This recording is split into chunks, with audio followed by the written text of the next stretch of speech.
Bonjour, alors j'ai la mission de présenter Édouard Manceau, de vous présenter Édouard Manceau. Je vais essayer de faire de manière concise et efficace, comme les livres d'Édouard Manceau.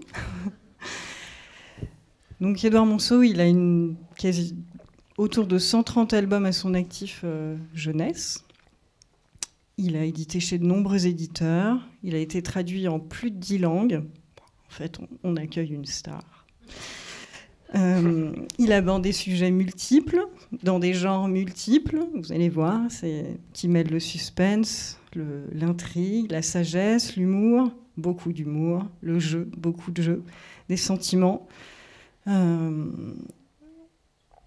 trouve que ces albums, ils sont très efficaces, souvent simples, et les choses simples sont souvent complexes pour arriver à ce qu'elles soient vraiment simples. Voilà, je crois que Édouard Manceau est un auteur-illustrateur. En fait, c'est un raconteur d'histoire. Je crois que c'est ça son nom à lui. Voilà, il aime raconter des histoires. Je crois qu'il aime beaucoup jouer.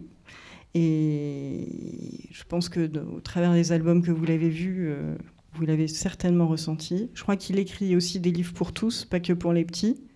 Et comme disent les grands scientifiques, une fois qu'on arrive à amener une théorie très complexe à un enfant, c'est que ça y est, c'est qu'on sait, c'est qu'on est pédago, c'est que la chose est digérée et peut être appréciable pour tous. Et je pense que les livres d'Édouard Manceau, ils sont comme ça, ils sont très simples d'apparence, ils parlent aux tout petits, donc ils parlent à tout le monde. Que dire d'autre ? Que, en fait, même si c'est un auteur très prolixe dans son genre jeunesse, il fait plein d'autres choses, parce que visiblement, il fait des livres pour adultes, des scénarios d'animation. De films d'animation. Des dessins pour vous dessiner des jeux. Voilà. Un monde sans fin. Voilà, j'espère que j'ai à peu près, je vous ai donné à peu près le cadre. Je dirais que dans les genres et dans les sujets que Édouard Manceau aborde, il y a le regard aussi, l'invention et le regard. Je trouve qu'il y a des livres où ça parle du regard, de comment on regarde. Et je trouve que sa petite lunette sur comment regarder le monde est très présente dans beaucoup d'albums. Voilà. Et je vous laisse découvrir la star et ses livres. Merci. Merci Estelle pour l'accueil ici. Vous m'entendez bien? C'est bon le micro? Super. Bon. Merci de m'accueillir ici. Je suis très content d'être là. J'ai failli venir au mois de mai, je ne suis pas venu. Comme tout le monde. Et puis on a réussi quand même à le reprogrammer, donc ça c'est plutôt bien. Donc merci de m'accueillir, je suis très content de vous rencontrer. C'est très drôle, tout à l'heure j'ai dit en arrivant, là vous ne voyez pas, nous on voit une image qui est quand même très étonnante. C'est-à-dire que je crois qu'on est dans une société où on a besoin de montrer les choses. Parce qu'en Afrique, ils n'auraient pas mis les chaises avec les croix. Ils auraient mis juste les chaises dont on avait besoin, je pense. Parce qu'ils ne se seraient pas embêtés à mettre des chaises avec des croix. Nous on met des chaises, on met des croix. Pour dire là, il ne faut pas s'asseoir. Mais il n'y aura personne qui va s'asseoir dedans, de toute façon, on aurait pu. C'est très intéressant, toutes ces petites choses-là que j'aime regarder dans la société, parce que je trouve que ça en dit long sur ce qu'on est. Donc nous, là, ce qu'on voit, on voit des gens dont on ne voit pas les sourires. Je vois vos yeux quand même, ça va. Ça va. Et on voit des croix pour des gens qui ne sont pas là. Et bon. Donc je salue aussi les gens qui n'ont pas pu venir, et qui vont quand même pouvoir suivre ça par vidéo, ce qui est très bien, parce que dans ces temps troubles, il faut trouver des moyens, et ça fait partie des moyens qui sont quand même très pratiques. Alors sinon, merci pour cette présentation. À part le mot star, bon. Mais bon, moi je suis dans mon atelier, je travaille tranquille, je fais mes petites choses. C'est ce qui m'intéresse. Et oui, je ne suis pas un auteur-illustrateur, c'est vrai. J'ai jamais aimé ce mot-là. Je trouve que d'abord, c'est deux mots. Moi, je suis venu tout seul, je ne suis pas venu à deux. Je ne suis pas schizophrène. Je ne fais pas un boulot d'illustrateur le matin et un boulot d'auteur l'après-midi ou l'inverse. Alors ce mot, il est né. Pourquoi il est né ce mot dans la jeunesse? On l'utilise toujours. C'est parce qu'il y a des auteurs, il y a des illustrateurs. Et puis il y a des gens qui font les deux. Donc on a mis les deux mots ensemble, comme un boucher charcutier ou un boulanger pâtissier. Sauf que moi, ma façon de travailler fait que j'ai besoin des deux.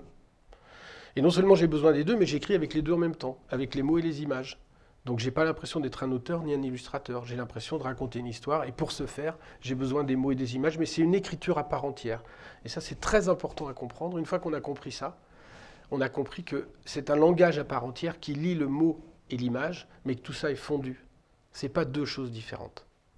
La meilleure preuve, c'est que si je dessine un lapin qui fait du vélo, et que j'écris ce matin, Monsieur Lapin fait du vélo, ça ne va pas apporter grand-chose. J'ai la phrase et la répétition de l'image. Donc je me dis, bon, je vais enlever la phrase, je vais la changer, je vais dire ce matin, Monsieur Lapin, 3 petits points. Et il fait du vélo. Déjà, l'image, elle nous apporte quelque chose qu'il n'y avait pas dans le texte. Puis je me dis, mais en fait, on voit bien que c'est un lapin, donc je vais juste mettre ce matin. Je mets ce matin, mais puis en fait, il y a le soleil et il y a un petit animal qui vient de se réveiller aussi dans l'image. Donc on voit que c'est le matin, donc finalement, la phrase, elle ne sert plus à rien. Donc je vais pouvoir mettre complètement autre chose. Et en fait, j'avance en permanence comme ça. Et puis tout d'un coup, je vais me dire, mais en fait, c'est pas un lapin qu'il fallait, c'est un chat. Parce que j'arrive pas à dessiner le casque avec les oreilles, donc je vais changer. Et en fait, je fais que comme ça. Toujours, je change, Et donc, c'est vraiment une écriture à part entière. Voilà, ça c'était pour l'appellation, pourquoi j'avais dit la dernière fois. Et donc, je me définis comme un raconteur d'histoire, parce que je trouve que c'est vraiment ça qui m'intéresse. Je ne fais pas de livres. Je ne fais pas de livres. Voilà, ça c'est très important pour moi. Hier, j'ai rencontré des enfants de 18 mois à 2 ans et demi, à peu près ça. Hein. Et j'ai commencé par leur montrer ce livre, qui me suit partout, qui est un livre blanc. Il est tout blanc. Voilà, il est tout blanc. Je peux vous montrer toutes les pages si vous voulez, mais faites-moi confiance, il est tout blanc. Donc je l'ai montré hier au petit de 18 mois. Et il s'avère que, assez rapidement, au bout de 2 ou 3 pages, j'en rajoute un peu. Quand je tourne la page, je fais un petit bruitage, je fais comme ça. Et ils finissent, ils sont hilars. Hein, j'ai la preuve ici. Ils arrêtent, ça les fait vraiment rire ce livre. Après, je reprends de l'autre côté. Je leur dis avant qu'il y a un loup dedans pour qu'il y ait un peu de suspense. Mais donc, je leur montre ce livre de A à Z jusqu'au bout. Et finalement, je le referme. Je leur dis aussi que si j'avais su que c'est ça qu'il fallait faire pour les faire rire, je ne me serais pas enquiquiné à faire tout ce que j'ai fait. Parce que jamais j'ai fait autant rire les enfants qu'avec un livre blanc. Mais ça vient bien montrer une chose pour moi qui est très importante, c'est qu'un livre, c'est ça. C'est ça un livre, c'est un objet, c'est un vecteur dans lequel qui va pouvoir nous servir à faire voyager les histoires. Mais un livre, c'est ça. Et moi, je n'ai jamais fait de livre. La preuve, c'est que ce livre-là, il vient de chez un imprimeur, ça s'appelle une maquette en blanc, et que quand on fait une histoire, on l'envoie à l'éditeur en disant « je voudrais ce format », il dit « ok, ok ». Et le papier, j'ai dit « on pourrait mettre du papier de 300 grammes ou je ne sais pas, on va voir ». Et donc, il dit « écoute, je vais faire une maquette en blanc à l'imprimeur, comme ça tu verras ce que ça donne ». Et on reçoit ça. Et donc, on voit si c'est bien cousu, si c'est bien collé, si le papier tient bien, si on l'a bien dans la main, si le format il est bien. Ça s'appelle une maquette en blanc. C'est le travail de l'imprimeur. Et donc, c'est très important, je dis ça à tous les enfants, mon travail c'est de mettre une histoire dedans. Et une fois qu'on a compris ça, on a compris quelque chose de très important, c'est que quand on fait pousser des poireaux, si il y a un néo rural qui arrive, qui veut s'installer, qui vient de Paris et qui va arriver je ne sais où en France et qui se dit tiens je vais faire pousser des poireaux, il va aller voir le premier cultivateur du coin comment il fait, il va aller en voir un autre qui fait du bio et de la biodynamie, il va aller voir un gars qui fait des poireaux de manière intensive dans des serres, je sais pas, enfin bon, puis il dit bon allez moi je vais faire comme ça, voilà. Et puis il fait pousser ses poireaux. Et puis il s'aperçoit quand ces premiers poireaux ils poussent qu'ils ne sont pas mauvais, mais qu'il y a un truc qui ne va pas et tout ça. Bon bref, est-ce qu'il s'est posé la question de est-ce qu'il allait faire pousser des poireaux ou est-ce qu'il allait faire à manger pour les gens? Est-ce qu'il allait donner à manger aux gens? Ce qui n'est pas la même chose. Parce qu'on peut faire pousser des poireaux toute sa vie, mais pas avoir conscience qu'il y a des gens qui vont les manger. Et quand je fais des histoires, eh ben, je suis toujours dans cette conscience-là, et ça me le rappelle. Ça me rappelle que ce qui est important dans un livre, ça n'est ni sa taille, ni sa longueur, ni son épaisseur, ni son poids, c'est ce qu'il y a dedans. Voilà, c'est ça qui est important. Donc après, tout mon travail, c'est d'arriver le matin dans mon atelier et de me dire qu'est-ce que je vais mettre là-dedans. Et là commence le truc de la page blanche finalement, parce que, voilà, on se dit, qu'est-ce qu'on va mettre là-dedans? Et qu'est-ce que moi, en tant qu'humain, j'ai le droit de mettre? Et pourquoi je mettrais ça et pourquoi je ne mettrais pas ça? Et pourquoi je raconterais ça et pourquoi je ne raconterais pas ça? Voilà. Donc, après, je cherche. Mais quand je cherche, en général, je ne trouve pas. Bon. J'ai fait une école, j'ai fait l'école des Beaux-Arts à Angers, sur les bords de Loire. Et dans cette école, on m'a appris à réfléchir, on m'a appris. Et surtout, j'ai beaucoup étudié les peintres. J'ai pas du tout fait d'école d'illustration, j'ai pas fait lettres, j'étais aux Beaux-Arts. Et ça a été très formateur pour moi. Parce que dès que je faisais un truc, on me disait super. On m'a dit quand tu arrives dans cette école, tu peux tout faire. Tu peux arriver dans la galerie où on devait présenter notre travail chacun notre tour tous les 3 mois. Tu peux arriver avec ce que tu veux. Tu peux aligner 3 pots de fleurs. Dans l'art contemporain, on voit tout. Moi, j'ai un copain qui faisait des sculptures avec des bouées de tracteurs, de chambres à air de tracteurs. J'ai des copains qui faisaient de la peinture classique. On pouvait tout faire. La seule chose, c'est qu'il fallait qu'on explique pourquoi on le faisait, comment on le faisait et à quoi ça servait. Et donc, c'est très intéressant parce que ça nous forme, ça nous a formés, ça nous a appris à nous demander quel message on allait faire passer, comment on allait le faire passer, pourquoi on allait le faire passer, qu'est-ce qu'on avait à dire. Ma formation, c'est ça. Et ça m'a toujours nourri parce que ça m'a aidé à ne pas me cacher derrière des belles images. Voilà, je trouve que dans la littérature jeunesse, il y a beaucoup de belles images qui sont gouvernées par vraiment des règles très esthétiques, qui sont très belles. Et parfois, le livre est creux, ça arrive. Et pourtant, le texte n'est pas mal écrit. Il est plutôt bien écrit, mais il est creux. Et l'esthétisme, je trouve que ça prend beaucoup de place. Mais moi, ce qui m'intéresse, c'est le fond, la forme et comment tout ça va. La preuve, c'est ça. C'est qu'avec un livre où il n'y a rien, ça fait rire les enfants. Donc, il n'y a pas besoin de savoir dessiner pour... Ce qu'il faut, c'est savoir raconter. Qu'est-ce qu'on va mettre là-dedans? C'est toujours la question que je me pose. Voilà le premier chapitre de ce que je voulais dire, parce que c'est en fait la base de ce travail. Ah oui, si, je voulais dire ça aussi, quand tu disais que j'écrivais pour des livres pour tous, ça, j'en suis convaincu. Alors, ils sont publiés dans un milieu qui fait qu'ils s'adressent aux enfants, mais parce que en France, il y a des tiroirs qui sont quand même bien classés. Ça, c'est pour les. Moi, on me dit ah oui, tu fais des livres pour les enfants. Ah oui, mais pour quel âge? Ah oui, d'accord. Donc toi, tu fais des livres pour les petits. Pof, t'es catalogué. Bang. Non, je raconte des histoires. Et j'ai la prétention, je l'assume, de dire que mes livres s'adressent à tout le monde, à qui veut bien les lire. Et j'ai fait un livre, par exemple, c'était en 2007 ou 2008, qui s'appelle Tous pareils. Franchement, il a vraiment des niveaux de lecture qui font qu'il s'adresse à tout le monde, aux petits, aux grands, à tout le monde. Il s'adresse à tout le monde. Et ce que tu disais tout à l'heure, cette notion parce que souvent, c'est pas pris au sérieux. C'est pas pris au sérieux, comme c'est pas pris au sérieux dans le milieu enseignant. Parfois, on dit ah oui, mais toi, tu enseignes en maternelle. Allez-y, enseignez en maternelle. C'est très compliqué. C'est ça, c'est ce truc, parce qu'en fait, quand on fait un livre qui s'adresse aux petits, mais pas qu'aux petits, on s'adresse à tout le monde. Et ce qui est le plus compliqué, c'est de s'adresser à tout le monde. Donc il ne faut pas se dire, c'est un livre que pour les petits. C'est facile, c'est pour les petits, on leur donne 3 machins, ils sont contents. Non, c'est extrêmement exigeant, au contraire, parce qu'ils sont d'abord, intransigeants. Prenez une classe de 20 gamins, commencez à leur raconter des histoires. Si jamais ils sont pas captés, ils vont pas être comme vous, ils vont pas être sages. Ils vont sauter partout, ils vont faire blablabla. C'est des punks, les maternelles. Je vous le dis, c'est des punks. J'en ai rencontré depuis 20 ans. Si on n'est pas là avec eux, ils ne sont pas là avec nous. Donc, ils ne supportent pas qu'on triche. Donc, s'ils s'ennuient dans un livre, bon, c'est... Voilà, donc faire des livres qui soient à la fois exigeants, avec des vraies histoires dedans, assez minimaliste, mais ça, c'est ma façon de faire. C'est beaucoup plus compliqué que de faire un dessin animé qui bouge dans tous les sens, qui saute et qui va les capter par une autre attention, qui est l'attention du mouvement, des trucs comme ça qui part dans tous les sens, qui va très très vite. Regardez les dessins animés qu'on passe à 7 ou 8 heures du matin pour les enfants de 4 ans, c'est hystérique quand même. C'est vraiment hystérique, quoi. Non, mais moi j'ai déjà essayé de commencer la journée comme ça. J'ai essayé, je me suis dit, bah, je vais essayer, je vais aller... une fois j'étais à l'hôtel, j'étais réveillé tôt, je me suis dit, tiens, je vais me mettre 1h30 de dessin animé pour voir ce que ça fait. Mais 1h30 après, mais on est saoulé, quoi. C'est un truc... Donc voilà, quand on veut s'adresser à eux avec de l'exigence et tout ça, qu'il y a des éditeurs qui nous suivent, il faut les trouver, c'est pas toujours facile, parce que parfois ils sont pris aussi, eux, par la conjoncture économique, par plein de choses qui fait que parfois ils ne veulent pas prendre les risques, puis parfois ils les prennent. Il faut savoir aller les chercher là-dessus. Ben, c'est un vrai bonheur quand on a réussi à ça, quand on se dit au moins j'ai fait ça. Voilà, ça, j'ai réussi à raconter une histoire à des petits, il s'est passé un truc, Et puis après, advienne que pourra. De toute façon, j'ai pas de morale à faire. Moi, je fais mes trucs et puis voilà.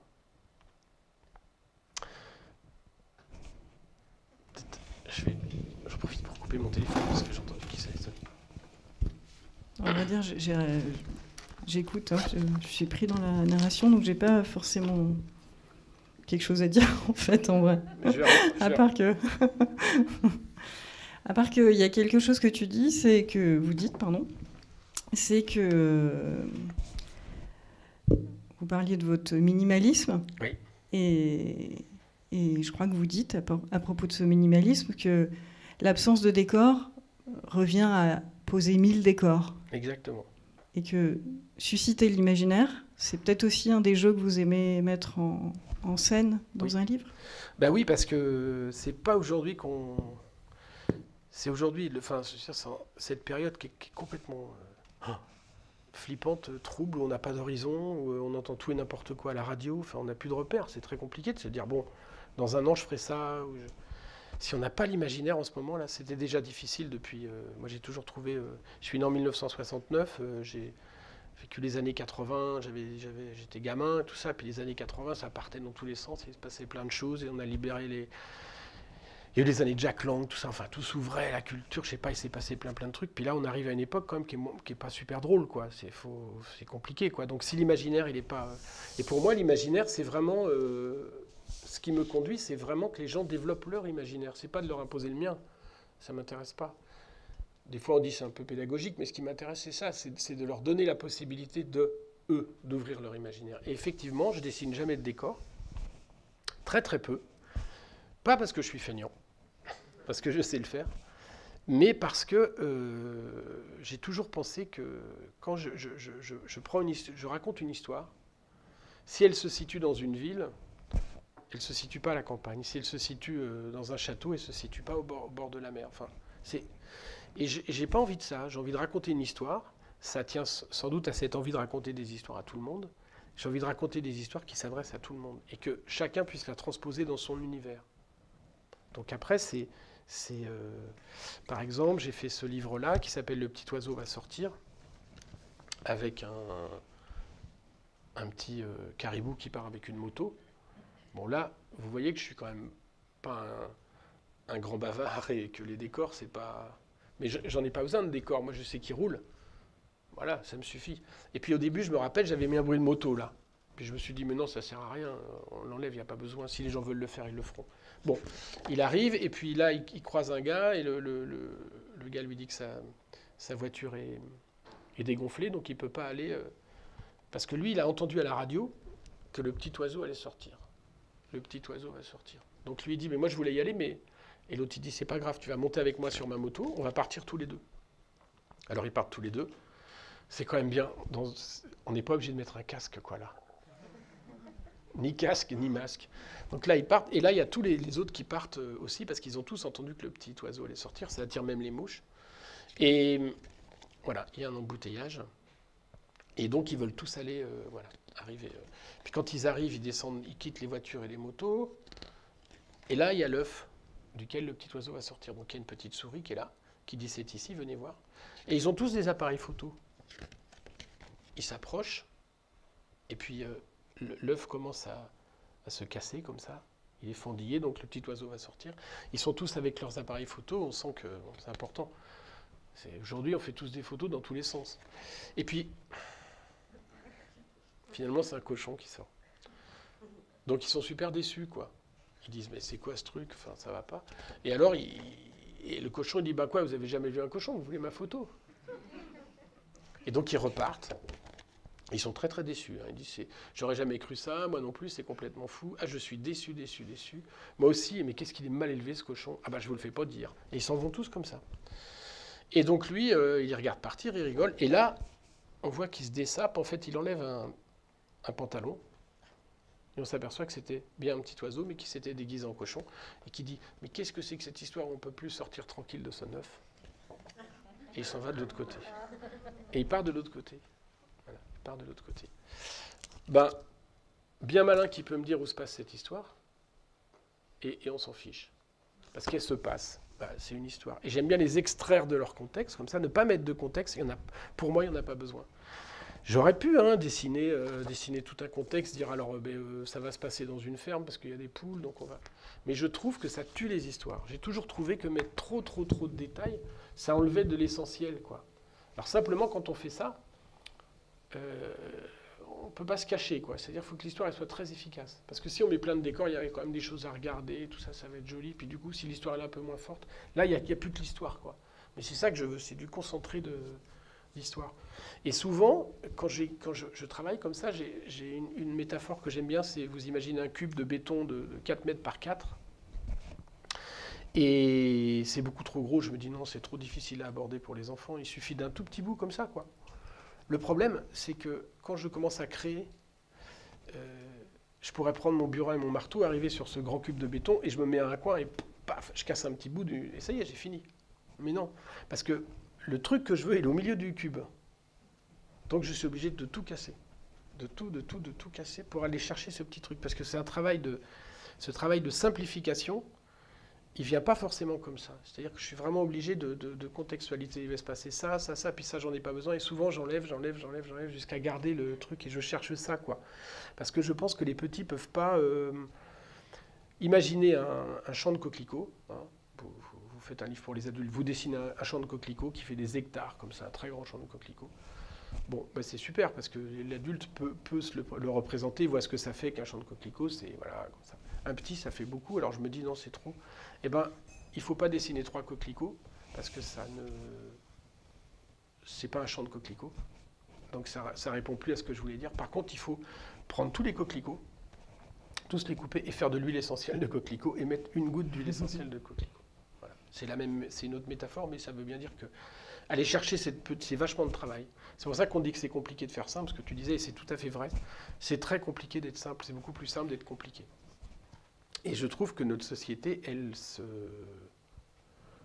meurt, je sais pas, elle se bouffe, elle essaie de ça, de faire plein de bruit sur plein. Ce matin, j'étais à l'hôtel, je n'avais pas le choix, il y avait BFM TV, donc j'ai écouté BFM TV. Bon, c'était plutôt rigolo. J'écoutais ça, voilà. Et il y avait une polémique parce que Jean-Michel Blanquer avait dit qu'il fallait aller à l'école avec une tenue qui soit dans le respect de la républicaine, quoi. Et les gens disaient, alors c'est quoi une tenue républicaine? Est-ce qu'on peut voir le nombril ou pas? Mais ils avaient bientôt ils vont faire venir un spécialiste des t-shirts, voilà, alors qu'on sait à peu près tout ce que c'est, puis on sait à peu près tout. Enfin, je pense que c'est des polémiques qui sont complètement. Et je trouve qu'on fait beaucoup de choses compliquées, pour des choses qui parfois devraient être simples et on devrait se dire bon ben ça c'est réglé, on dit voilà. Et voilà. Et moi j'aime y voir clair et je trouve que dans cette société, aider les petits à aller à l'essentiel, à des histoires comme ça. C'est-à-dire que là l'histoire, ce qui est important après, vous voyez. La société, elle est quand même dedans, hein, parce qu'ils arrivent tous, ils sont là, les journalistes de BFM TV. Hein. Bah, complètement. Je trouve qu'ils parlent des adultes, ce livre-là, beaucoup. Ils parlent des adultes beaucoup. Énormément. Et donc, ils sont tous là. Et en fait, ils sont déçus parce qu'ils voulaient voir sortir un petit cochon. Le problème, c'est que ce petit cochon... Un petit oiseau. Le problème, c'est que alors, quand j'ai fait ce livre, moi, quand j'ai commencé à le faire, je me suis dit, bon, alors, ils veulent voir le petit oiseau va sortir. Et le premier oiseau qui sortait, il était grand. C'est un espèce de vautour, mais pas vraiment. Enfin, et j'en ai fait au moins une dizaine. C'est du papier découpé, ça prend vachement de temps. Hein. Donc pendant une semaine, j'ai découpé plein d'oiseaux différents. Puis à chaque fois, je me disais, bon c'est pas bien, quoi. C'est un grand oiseau, bon, tu parles que c'est surprenant. Et un jour, je me suis dit, je vais faire un cochon. Ça va être drôle. Et donc, j'ai fait sortir un cochon. Et après, je ne savais pas pourquoi c'était un cochon. Je me suis dit, ouais, c'est un cochon, mais voilà, bon, c'est un cochon, ils vont repartir. Et finalement, c'était pas un cochon, c'était bien un oiseau. Et bien, cette histoire... Je l'ai écrite au fur et à mesure. Jamais je ne prémédite mes trucs. Jamais je me suis dit, parce que ça pourrait vouloir dire, par exemple, qu'il faut laisser grandir les enfants tranquilles. Que quand ils naissent, on n'est pas obligé de les prendre en photo sous toutes les coutures, de les harceler déjà tout petits. Non, laissez-les grandir, laissez-les... Et d'ailleurs, c'est pour ça que symboliquement, quand on travaille de manière très simple, tout a un sens. C'est pour ça que lui, il part par là. Et qu'eux, ils sont partis par là. Ils sont retournés dans leur connerie, et lui, il s'en va dans le monde qu'il a envie de voir. Il part par là. Et c'est très, très important. Et bien, cette histoire, elle est vraiment venue, comme ça, au fur et à mesure, de l'écriture. C'est-à-dire que je ne suis pas du tout scolaire. Je ne fais pas un plan. Il y a des auteurs qui font ça, qui savent le faire. Moi, je ne sais pas le faire. C'est-à-dire qu'ils dessinent un petit chemin de fer avec toute l'histoire, toute découpée comme ça, et puis ils l'envoient à l'éditeur. Moi, je ne sais pas faire ça. Donc, ça me prend du temps des fois parce que je suis obligé de faire des planches que je refais 2 fois parce qu'au milieu, l'histoire, elle change et je dois recommencer le début. Mais je ne sais pas faire autrement parce que j'étais peintre avant. Je faisais de la peinture quand j'étais aux Beaux-Arts, beaucoup. Et une peinture, on ne fait pas de croquis. Hein. Picasso, il ne faisait pas de croquis, il travaillait. Il travaillait, faisait des dessins. Et regardez, si vous ne l'avez pas déjà vu, le mystère Picasso de Clouseau, c'est magnifique. C'est Picasso qui a été filmé. Vous imaginez que là, il y a une plaque de verre et il dessinait comme ça, la caméra était là. Et on le voit dessiner. Et il commence à dessiner, ça fait des fleurs. Alors il dessine en blanc. Et comme on est de l'autre côté, on voit le dessin qui se forme. Et ça fait des fleurs. Puis tout d'un coup, il fait ça. Puis ça devient un taureau. Parce qu'il savait pas. Il cherche. Et moi, c'est ma façon de faire. J'aime ça. Je pars de ça. Et je me dis, qu'est-ce que je vais mettre là-dedans? Eh bien, commençons comme ça. Je vais mettre ça. Et puis, je dis, je vais mettre ça. Je vais mettre ça là. Alors, vous voyez, là, j'ai commencé à travailler, quoi. Et puis après, je ne sais pas ça vient. Alors, j'avais cette idée de petit oiseau parce que, alors ça fait partie des trucs récurrents. Je ne sais pas pourquoi. Il y a dans pas mal de mes livres, plusieurs de mes livres, il y a un petit oiseau qui sort d'un œuf. Je sais un peu pourquoi, c'est parce que quand j'étais gamin, j'avais des perruches et que j'en ai eu 2, puis 4, puis 6, puis 80. Et on avait avec mon père, on avait une grande volière avec plein de perruches. Et mon grand plaisir, c'était de guetter la naissance. Et des fois, je regardais et je voyais le petit oiseau sortir de l'œuf, quoi, qui était vraiment tout petit. Et c'était miraculeux, c'était un truc incroyable de voir ça, c'était vraiment... Donc peut-être que c'est ça, j'ai vécu dans une ferme quand j'étais gamin, mon grand-père était paysan, donc je ne sais pas, peut-être que tout ça. Mais c'est les choses de la vie qui ont fait que je les ai passées en moi sans doute, puis elles sont ressorties par une espèce de moulinette et ça ressort comme ça. Mais c'est très important pour moi de dire que je ne sais pas et que je joue, que j'essaye de jouer. Quand je suis dans mon atelier, je joue. Tu as dit que je dessinais des jeux. C'est vrai que je dessine des jeux... pour Jeco, une marque qui s'appelle Jeco, donc j'en ai fait beaucoup pour eux. Et il n'y a pas longtemps, j'ai dessiné un garage avec des petites voitures en 3 dimensions, en bois. Ça, c'est vraiment un truc que j'aime beaucoup faire. Autant j'aime pas faire d'illustration, je ne fais pas d'illustration pour d'autres textes qu'on m'envoie, je refuse toujours parce que vous comprenez bien que ma façon de travailler fait que je ne peux pas me plier un texte. Ou alors il faudrait que je dise à l'auteur, on ne peut pas changer toute ton histoire, ce qui ne se fait pas. Donc je ne fais pas, ça ne m'intéresse pas. Par contre, dessiner un garage avec des petites voitures, il n'y a pas de texte. Et c'est vrai que j'adore ça, je m'en rends compte.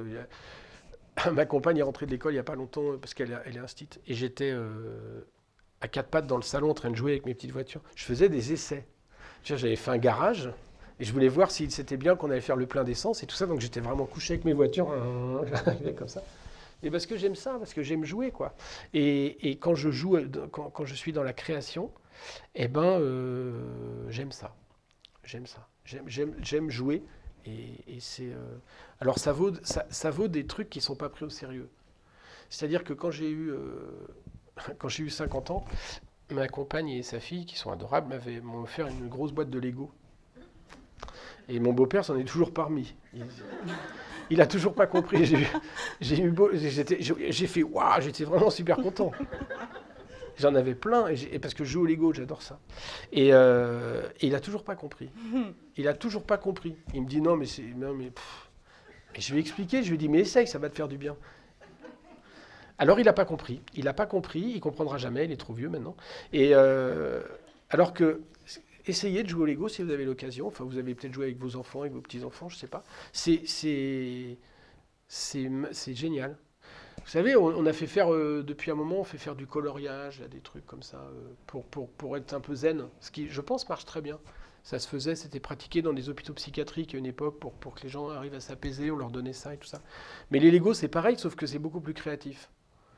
Et que vous vous rendez compte, et moi j'ai fait des camions, alors j'ai un copain qui joue aussi, et on se fait des trucs, on s'envoie des... Il a refait tout son appartement en Lego il n'y a pas longtemps, on s'envoie des photos. Mais il est artiste aussi, il fait des films... Il a fait des films dont on a parlé dans Télérama. C'est un gars qui fait des longs métrages de cinéma et ça ne l'empêche pas de jouer au Lego. Et mais quand je fais ça, j'essaye d'être dans la même dimension. C'est-à-dire que je prends mes Legos. Et ça, c'est un jeu merveilleux. Moi, j'ai eu ça, j'en ai depuis que j'ai 3 ans des Legos. Et c'est un jeu merveilleux parce que les premiers Legos que moi j'ai eus, il n'y avait rien avec. Il n'y avait pas de plan. Il y avait pas... Après, Lego a fait des maquettes, en fait. Ils ont fait on pouvait avoir la navette spatiale et tout ça. Ce qui restait quand même très bien, parce qu'après, on pouvait la démonter avec la navette spatiale, on pouvait faire autre chose. Utiliser les pièces. Mon copain, là, qui a refait tout son appart, il a utilisé des pièces de train, de plein de trucs, il lui fallait des... Enfin, et ben, je trouve ça vraiment... c'était vraiment un jeu magnifique. Parce que ça ouvrait des possibilités d'avoir... Moi, j'ai joué des heures et des heures et des heures et des heures avec mes Lego, quoi. Et mon premier grand exploit artistique, c'était après avoir vu, je crois, un match de rugby chez mon grand-père en noir et blanc. Et il y a des supporters qui avaient lâché un coq. C'était l'époque de Roger Coudert et tout ça. L'équipe, c'était le rugby où les gars, c'était pas du tout comme aujourd'hui, c'était pas un sport professionnel et tout ça. Et ils avaient lâché un coq sur le terrain, les supporters faisaient souvent ça, le coq de l'équipe de France. Et j'ai vu ce coq et je suis rentré et après je l'ai fait en Lego. Je devais avoir 6 ans, quoi. Et j'ai eu mon premier, j'appelle ça un orgasme artistique, mais c'est ça, quoi. J'ai eu un truc. J'ai appelé mon père, qui a appelé ma mère, qui a appelé mon frère, qui a appelé ma soeur, qui a appelé ma petite soeur. Ils étaient tous comme ça devant le coq, scotchés, vraiment. Et mon père était quand même très sensible, donc il a consenti à faire une photo. Consenti à faire une photo, parce qu'on avait un petit appareil Kodak tout pourri avec 24 photos. Ça devait nous faire 1 an, parce que mon père bossait à l'usine, on n'avait pas d'argent. Donc ça veut dire que ça dit plein de choses aussi de ce qui est devenu notre société. C'est que, bon, mon père est décédé, il n'y avait même pas je crois qu'il n'a même pas connu les téléphones portables. Donc les photos... Mais quand on faisait une photo, il fallait choisir le moment. C'était un sacré cérémonial, il ne fallait pas la rater. C'était quelque chose donc il y avait une conscience de ce qu'on est en train de faire. Maintenant, on peut faire des photos tant qu'on veut, les balancer partout, et cette espèce de rapport, il a complètement changé. On a perdu la photo du coq. Peu importe, je ne l'ai plus, elle est dans ma tête. Mais ça a été... et voilà, et bah, du coup, je me dis que quand je fais ça, ou quand je fais n'importe lequel de mes livres, je suis exactement... j'ai gardé exactement le même truc que quand je m'enfermais dans ma chambre avec mes Legos. Et les Legos que m'a offert ma compagne, c'est une grosse boîte, ils sont dans mon atelier, et de temps en temps, je joue. Alors même mes collègues à l'atelier, ils passent, ils me disent, bah ça va, cool. Je dis, bah attends, je travaille, je suis sérieux. Et c'est extrêmement sérieux. Je suis très sérieux quand je fais ça. C'est pas du tout... je cherche, et voilà, donc c'est très important.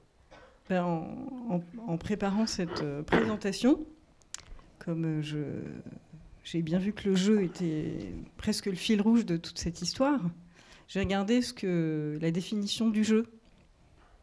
Et en fait, j'ai trouvé quelque chose qui, à mon avis, va vous parler, qui est que le jeu nécessite un état de disponibilité créative et de qualité de présence.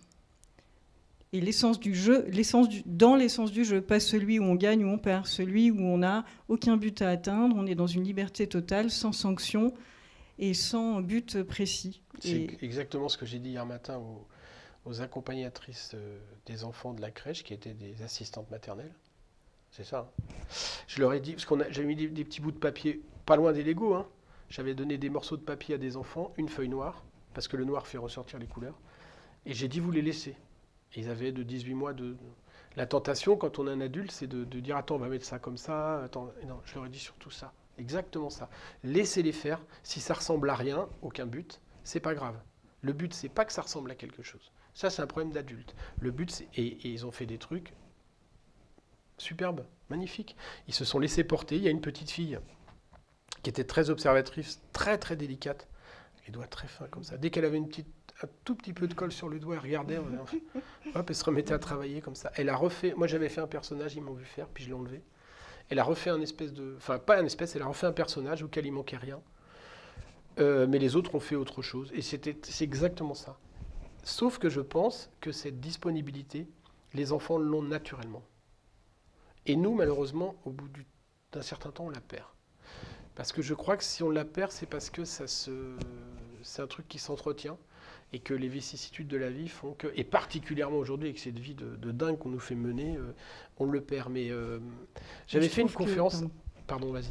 Et je trouve que le petit oiseau va sortir, il parle vraiment de ça. Il parle de cet enfant qui est dans son œuf et qui n'a pas de limite à sa liberté, à son imagination, et qui se confronte à des adultes qui comprennent rien, qui eux, on leur avait dit, un bébé c'est comme ça naît comme ça, dans telles conditions, ils s'attendent.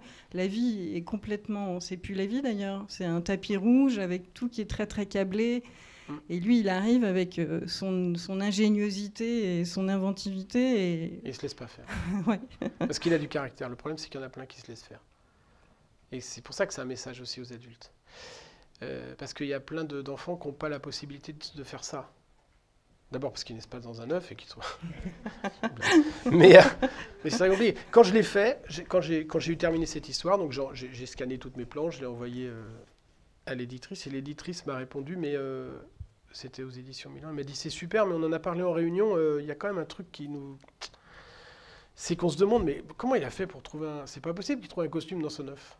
Ah oui, c'est l'éditrice qui m'a dit ça. Ah ouais. Qui était une jeune éditrice qui... Et je lui dis, mais c'est une blague ou quoi? Eh ben, c'était ça, le truc. Parce que parfois, ça les inquiète. Effectivement, il y a du non-sens là-dedans, mais c'est ça qui est bien. En tout cas, Serge Tisseron, qui est ce pédopsie qui a beaucoup bossé sur les écrans et tout ça, une fois, on avait fait une conférence, on avait une table ronde, et je me souviens qu'il m'avait dit après, mais il m'avait dit, tu sais, il y a deux apprentissages qui sont l'obsession permanente de tous les parents, c'est marcher et parler. Ça, c'est les deux trucs. La preuve en est, c'est que quand on demande des nouvelles du petit cousin au téléphone, c'est les deux choses dont on dit toujours les premières. Ah, il marche pas encore, mais par contre, qu'est-ce qu'il parle ou ah ben, il a parlé tôt, puis il a marché tôt. Alors lui, vraiment, ça, c'est vraiment les deux trucs. Mais rarement, on dit, il joue. Alors que Tisseron, il disait, c'est un des apprentissages fondamentaux, parce que dans cette société dans laquelle on est aujourd'hui, si on les a pas appris à jouer, à se jouer du monde, à jouer, ça va être très compliqué. Comment ils vont faire pour affronter le monde? S'ils n'ont pas des petites bulles dans lesquelles ils vont pouvoir... J'ai eu la chance, pour ma part, de naître dans un endroit où il y avait... je crois que la télé est arrivée, je crois pas d'ailleurs, j'avais 10 ans. Donc j'allais la voir chez mon grand-père de temps en temps, qui habitait la maison contiguë, mais vraiment, c'était une fois dans la semaine, peut-être deux. Je devais me mettre 2 heures de télé par semaine. Après, quand j'avais 15 ans, j'allais chez mes cousins qui avaient la télé couleur... Mais chez nous, c'était pas la télé. Par contre, il y a toujours eu de la musique. Par contre, on vivait dans une ancienne ferme de mon grand-père, donc il y avait tout ce qu'il fallait pour s'amuser partout. Et on a passé notre temps à jouer, quoi. On jouait à tout. Quand il y avait Roland-Garros, on avait le droit de regarder 1 heure. Donc après, on s'était fabriqué un filet avec des ficelles de bottes de paille. On avait juste un fil. Allez-y pour voir si la balle elle passe dessous. Il y avait un arbitre qui était comme ça. Mais on jouait à Roland-Garros. Et on jouait, quoi. Et on jouait vraiment. Et tous les soirs, on jouait à Roland-Garros pendant 2 heures, je me rappelle. On faisait les lignes on n'avait pas le droit de mettre de blanc, c'était dans la cour chez mon grand-père. Donc on avait négocié et il nous avait dit, vous faites les lignes avec un arrosoir. Donc on faisait les lignes avec de l'eau. Il fallait refaire régulièrement. Et vous dites, inventer, ça rend heureux. Mais je comprends pourquoi. Ah ben oui. Et c'était vraiment toujours ça, quoi. Et on était là-dedans. Et parce qu'on avait pas grand-chose, du coup, on se créait un truc, quoi. Et c'est ça qui était bien. Et c'est ça que j'ai essayé de garder.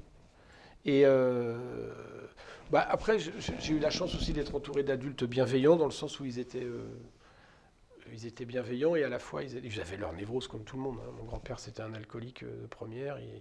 Il a fini sur un fauteuil roulant, il n'avait plus de jambes. Enfin, c'était un personnage, mais il était toujours gentil avec les enfants. Il était toujours... Et on jouait même avec lui.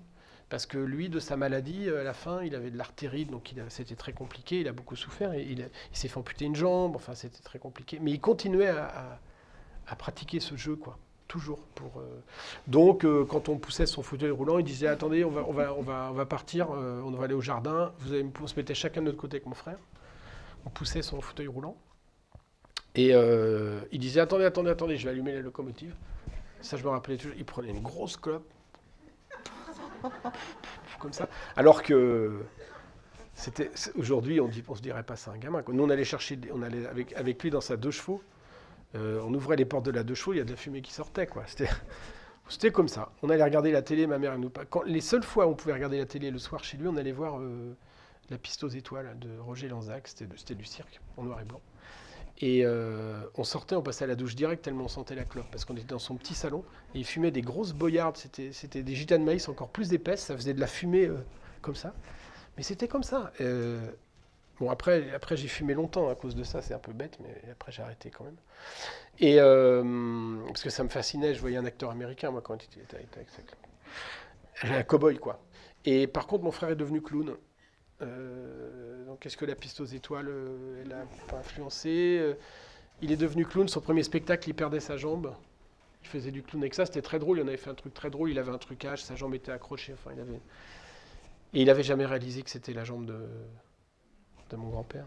Voilà. Alors que moi, je me rappelle du dimanche matin où ma grand-mère elle disait, parce que c'est le seul jour de la semaine où il sortait, il allait quand même à la messe. Donc, comme c'était dimanche, il mettait sa jambe. Parce qu'il avait une fausse jambe, quoi, qui était des jambes en plastique, avec une articulation. C'était vraiment pas très au point, quoi. Avec un élastique dans sa poche, il devait tirer pour plier la jambe. Enfin, c'était. Bon, bref, mais c'était les prothèses d'il y a très longtemps. C'était en 75. Hein. Et elle disait Antoine, Antoine, c'est mon frère, Antoine, va chercher la jambe à grand-père. Allez. Et lui, je me rappelle, il arrivait avec la jambe comme ça. Et c'était comme ça. C'était la vie, quoi. Et de tout ça, toute cette espèce de truc, je l'ai gardé.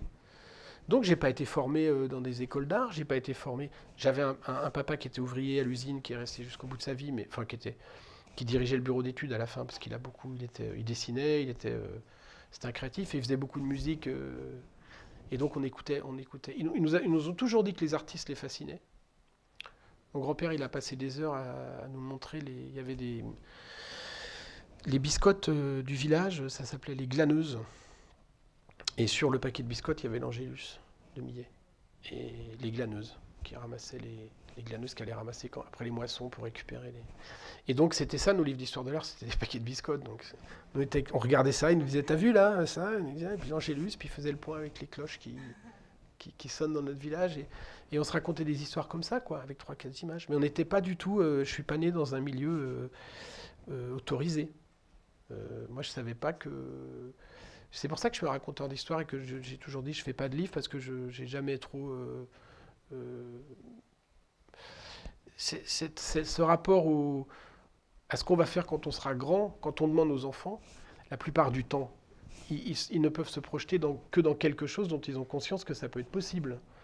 Donc ils peuvent dire je veux être facteur, je veux être infirmière, je veux être maîtresse. Il y a beaucoup de petites filles qui veulent être maîtresse parce que c'est un métier qui est proche d'elles, quoi. Mais autour de moi, personne ne faisait de livres. Ça n'existait pas. On me lisait des trucs. Moi, j'étais à l'école avec des frères et des sœurs dans mon village. Il n'y avait pas d'école. Il n'y a toujours pas d'école publique dans le village où je suis né. C'est toujours une école privée. Il n'y en a toujours pas. Je suis né au Puy du Fou, hein, juste à côté, chez Philippe de Villiers. Donc, ça n'a pas été toujours simple, mais bon. Du coup, on nous lisait les fables de La Fontaine, les morales religieuses, tous ces trucs-là. Donc tout ça, je l'ai détesté. Et entre ce que j'ai détesté et ce que j'ai gardé, il en est arrivé ça. Et j'ai pas fini. Je vais continuer à transmettre ça. Et donc ce qui me plaît aussi, c'est cette idée de transmettre comme mon grand-père m'a transmis, comme mon père m'a transmis. Mon père, il avait un gag récurrent qu'il adorait faire. C'était une de ses blagues préférées. Déjà, il m'avait dit, je me rappelle, il m'avait dit, tu sais, tu vas te rendre compte, en grandissant, que 90% du temps, les gens, ils racontent n'importe quoi. Tu verras, c'est pas intéressant ce qu'ils racontent. Il me dit, la plupart du temps, c'est nul, ils parlent pour rien dire. Et lui, il parlait pas trop, c'était un... Et depuis, je me suis rendu compte qu'il avait pas tort. Quand j'allume la télé, quand j'écoute la radio, que pour trouver des moments où on est dans... des moments de discussion entre deux humains. J'écoute les masterclass de France Culture, j'écoute des trucs comme ça où les gens ont le temps de s'exprimer. Mais là, ce matin, BFM TV, je suis ressorti avec une espèce de bouillie dans la tête, j'ai rien retenu. Rien, c'est pas possible. Et mon père avait toujours ce gag qui le faisait rire. Et quand il voyait passer un avion, il disait « Regarde, un vélo !» Et on levait la tête. Alors à 4 ans, ça fait beaucoup rire. À 5 ans, un peu moins. Quand j'avais 30 ans, je disais « Bon là... c'est un peu vieille ta vanne, quoi. Il dit, ouais, mais il me disait, j'adore, elle est trop bien, elle est trop bien. Et il la faisait à tout le monde. Ça fait penser à l'imagier Toc-Toc ? Et bien voilà, c'est écrit au début de l'imagier Toc-Toc à mon père qui dessinait des vélos dans le ciel. Mais à mon père qui dessinait des vélos dans le ciel. Voilà, parce qu'il volait un avion, il disait, ah, regarde un vélo. Et on levait la tête à chaque fois, ça marche, hein, vous pouvez essayer. Hein. Mais je me suis rendu compte de ça après, quand le livre a été terminé. Et j'ai mis ça à la fin. Vraiment comme on met son chapeau quand on a choisi tous ses habits. Parce que en fait, j'avais une obsession quand j'ai fait ce livre, c'était de faire... Ça, c'est le truc d'avoir fait les Beaux-Arts et d'avoir vu Magritte, d'avoir vu tout ça. Et de dire que ça fait toujours beaucoup rire les enfants. Ça, je le sais, parce que vous voyez, vous prenez ça et vous dites, ça, c'est un tracteur. Et là, Mais non. Et ils rigolent. Ils adorent ça. Bon. Et je me suis dit, comment je pourrais faire un livre comme ça? Pas évident. Surtout que j'en ai fait un imagier. Un imagier, c'est tout l'inverse. Un imagier, c'est fait pour faire prendre conscience que ça, c'est une bouteille, ça, c'est une tasse, que ça, c'est une théière ou une caméra. Et on met le mot, et ça vient au moment, et c'est très important, les imagiers, ça vient au moment où on apprend à lire. Donc, à un moment donné, moi, je me souviens de ça, avoir vu, compris, j'ai su lire très tôt, avant d'aller au CP, parce que ma mère était une ancienne instite et qu'elle m'a un peu... Et j'ai vu un jour, j'ai vu boulangerie. Et je savais que c'était la boulangerie. Et je l'ai lu, et c'est un moment, mais c'est dingue. C'est un moment de... Je ne sais pas si vous vous rappelez des premiers mots que vous avez lus, mais je sais lire. Merde, je sais lire. Et après, on court et on prend un truc et on cherche et on commence à voir où. Et on comprend. Et puis après, on arrive à décrypter. Et c'est un moment, moi j'ai trouvé que c'était un moment, ça ouvrait un champ des possibles. Et donc j'ai fait ça et je me suis dit, mais je veux vraiment faire l'inverse. Alors j'ai trouvé le titre à la fin, j'ai tout trouvé à la fin. Parce que mon concept de départ, c'était ça. Il y avait un oiseau et là, c'est écrit un pyjama. Et je me suis dit, et au début, c'était très... C'est pas facile de dire ça. Mais comment on va faire pour faire ça? Comment on va dire? Comment on va pouvoir... Qu'est-ce que je vais dire aux gens au début du livre pour leur faire prendre conscience que ce livre dit un peu des bêtises mais que... Et finalement, j'ai juste mis cette imagerie et toc-toc. Il dit, regardez une trottinette. Et le mot toc-toc, chez les enfants de 3-4 ans, il est magique. Ils comprennent très bien ce que ça veut dire. Et ça ne veut pas dire n'importe quoi. Parce que les premières versions que j'avais faites, j'avais écrit ce livre raconte n'importe quoi. Il dit, regardez une trottinette, et là il y a une cerise. Mais c'est pas n'importe quoi. C'est pas n'importe quoi. Il dit pas n'importe quoi. Il se trompe. Mais c'est pas n'importe quoi. N'importe quoi, ça n'existe pas. Il dit une trottinette alors que c'est une pomme. Et une saucisse. Et là, je vous assure que vous le racontez aux 4 ans, au bout de 2 pages, il rigole. Et après, il rigole, il rigole, il rigole. Et je n'ai fait que ça. Un fromage, un tracteur, un crocodile. Il est drôle, il dit encore « Oh, une vache ». Je relance avec des toutes petites phrases, ça c'est pour les lecteurs, pour casser la monotonie. Et puis ainsi de suite. Voilà, j'ai fait que ça. Un lapin, oh mais ça va pas à la tête des fleurs. Il est complètement toqué du toc-toc, c'est imagier. Un vélo, une courgette. Voilà. Pour que ça fonctionne, il ne faut quand même pas faire n'importe quoi. C'est-à-dire que si là vous dites un camion, ça ne les fait pas rire. C'est trop proche. Donc il fallait qu'il n'y ait aucune proximité quant à la catégorie. C'est-à-dire dire c'est montrer une pomme et dire c'est une banane, ça ne les fait pas rire. Il faut être très très loin, très éloigné, et qu'il n'y ait pas non plus de proximité sonore, musicale dans le mot. Pour vraiment être tout au bout, quoi. Et là, ça les fait rire, parce que c'est du grand délire pour eux, c'est un grand truc de... Je crois que c'est extrêmement jubilatoire pour eux de voir leurs parents ou les gens de la médiathèque qui vont leur lire l'histoire et qui racontent un peu n'importe quoi, et du coup, eux, ils deviennent grands. Voilà, eux, ils deviennent grands. Parce qu'ils disent, mais non, c'est pas un bateau, c'est pas une courgette, c'est un bateau. Et, oui. et ça les fait grandir. Et du coup, on n'a pas besoin de leur dire que c'est un bateau, ils le disent que c'est un bateau. Et en plus, je me suis rendu compte après, en réfléchissant beaucoup, que ce livre avait beaucoup de force parce qu'ils ne savent pas lire. Moi, j'adresse ça à tout le monde, parce que vous, c'est fait pour vous faire réfléchir aussi, mais aussi aux enfants qui ne savent pas lire. Puisqu'ils ne savent pas lire, ils ne peuvent pas lire que c'est une courgette. Donc, quand on leur dit une courgette, ils sont obligés de se fabriquer l'image mentale de la courgette dans leur tête. Donc, ils la voient. Et quand ils la voient, ils disent, bah non, c'est un bateau, c'est pas une courgette. Donc, c'est un vrai travail. Et un avion, ils regardent ça, ils mettent le logiciel en route, ils disent non, un avion c'est comme ça c'est pas un avion, donc je rigole. Et ça marche comme ça. Nous, on a la notion de l'avion. On sait ce que c'est qu'un avion, on sait que c'est pas ça. Mais on n'a pas besoin de le voir, parce qu'on sait. Quand on voit un avion là, on n'a plus besoin de voir l'image, elle est ancrée en nous, donc ça c'est fait. Et ce qui est très intéressant, c'est que je me suis rendu compte après l'avoir lu à des classes, une classe de 24 élèves, une fois, ils n'avaient jamais vu le livre. Hein. Je vous montre quand même la chute. Voilà, donc à la fin, il y a une tomate, une carotte, un hippopotame. Et quelle rigolade, dommage que ce soit déjà terminé, ça ne fait rien, je le relirai encore demain. Et en attendant, je vais aller faire un petit tour en saucisse. Et voilà, ça s'arrête comme ça. Et bien, je l'aurais lu une fois, il y a 30 doubles pages, c'est un gros livre quand même. Et après, je l'ai rouvert une seconde fois, et vous pouvez faire l'expérience, avec tous les enfants, hein, pas un seul, ils retrouvent tout. Les 30 mots, ils les retrouvent. Je leur ai dit une fois. Et je crois que c'est parce qu'ils ont fabriqué l'image mentale et qu'ils l'ont posée. Et quand ils voient le chien, ils voient l'avion à côté. Et ça en dit long aussi sur leur présence c'est aussi parce qu'ils sont très présents. Et il y a des enfants qu'on retrouve 10, 15. C'est très étonnant leur capacité à... Je raconte des histoires parfois et je dis alors, il y a des parents qui sont là, je dis, il y avait une maison dans l'histoire, elle était quelle couleur la porte? Et il y a toujours un enfant qui dit rouge, avec la poignée jaune. Parce que je pense qu'ils sont beaucoup plus focus que nous sur les images comme ça. Et puis qu'il y a cette dimension du jeu, et je pense que le jeu déploie des capacités et nos compétences à un niveau beaucoup plus oui, parce développé. que ça revient à ce que exactement la définition, tu disais qu'il fallait être très présent dans le jeu. Ouais. Et ben eux, ils le sont très présents. Donc ils n'ont pas ce dilettantisme, ils ne regardent pas ça avec ils ne sont pas en natation dilettante, ils sont vraiment très très présents. Et puis c'est très gratifiant pour un enfant de savoir qu'on connaît l'image de base et qu'on sait que donc le lecteur dit n'importe quoi. Oui. Et ça, je pense que c'est...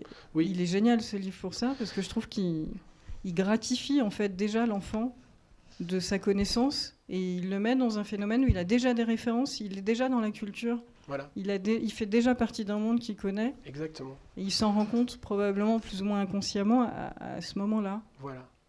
Exactement. Et ben voilà.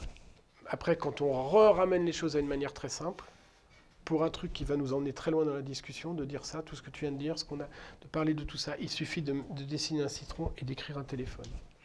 C'est pas grand-chose, hein. Mais cette simplicité-là, il faut aller la chercher. Et c'est toujours très très compliqué d'arriver à ça, avec d'aller voir... quand je l'ai présenté aux éditions Milan, l'éditrice m'a dit, bon, moi j'aime bien, on va le faire, on va essayer de le faire, mais elle m'a dit, les commerciaux, je suis pas sûr que ça passe, quoi. Les commerciaux, parce qu'il y a dans une maison d'édition, il y a des commerciaux. Donc elle m'a dit quand même, on va faire une vidéo, si tu veux bien, avec les enfants du personnel. On va se pointer un matin, mercredi matin, on va les faire venir. Il y en aura une vingtaine. Tu vas leur raconter l'histoire et on va voir ce que ça fait, quoi. Et puis ils étaient morts de rire. Donc ça les a rassurés. Mais c'était pas si évident que ça. Et je comprends pourquoi, parce qu'il y a des parents qui arrivent dans les salons du livre, ils font ça, ils voient l'image toc-toc, ils l'ouvrent en plein milieu, ils voient un rhinocéros, il y a un arbre. Prends un téléphone. Terminus. Et paf, c'est comme le cochon qui sort de l'œuf, ils sont déçus, les parents. Ouais, mais là encore, il y a une histoire, alors que là, il n'y a rien. C'est aride. Et cette espèce de petite... Donc il y en a qui ne cherchent pas. Et c'est pas grave. C'est pas grave. Ils passent à côté, puis c'est pas grave. Ils en ouvriront un autre. Mais c'est très important de... Voilà, ça pour moi, c'est vraiment... une espèce de... Moi, je me trouve une maturité là-dedans qui me plaît, quoi. Je me reconnais quand je vois ça, et il y a tout. Il y a mon père qui me disait ça, il y a mon grand-père qui me racontait des trucs, il y a... voilà. Le seul où... c'est Martin Jarry qui m'a dit ça l'autre jour, et il a raison. Je disais que c'était très...